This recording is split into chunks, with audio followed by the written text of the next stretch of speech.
Hello and welcome to the third and final part of the solution to coding challenge number 12. In today's video, I will explain why the solution doesn't change if we have a string of ones, a string of twos, threes, fours, etc. So let's dive straight in and generalize the solution by writing our string as n repeated 10 times. Now we can take our inspiration from high school math and simplify this expression as n multiplied by 1 repeated 10 times.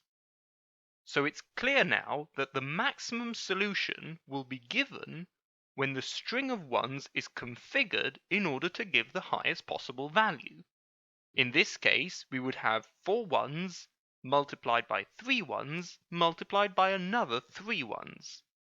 This is the 4-3-3 configuration which we got in our previous video.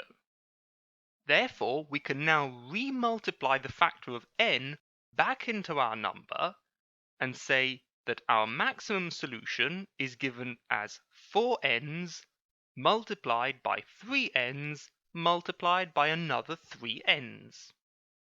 Now you can see that in the brief demonstration I've shown you today, I haven't used any numbers. Consequently, we can say that n can be equal to any value, namely 1, 2, 3, 4, etc.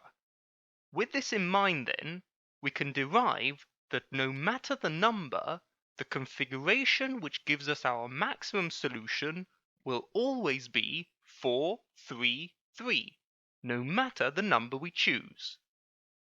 And there you have it. A simple proof that no matter which number you choose, the solution will always be the same. Now that we've seen this, we can say that the solution to coding challenge number 12 is finally complete. I hope you enjoyed it, and if so, don't forget to leave a like, subscribe to the channel, and share the video with your friends. Once again, I look forward to seeing you all next week for a new video, and as always, happy coding!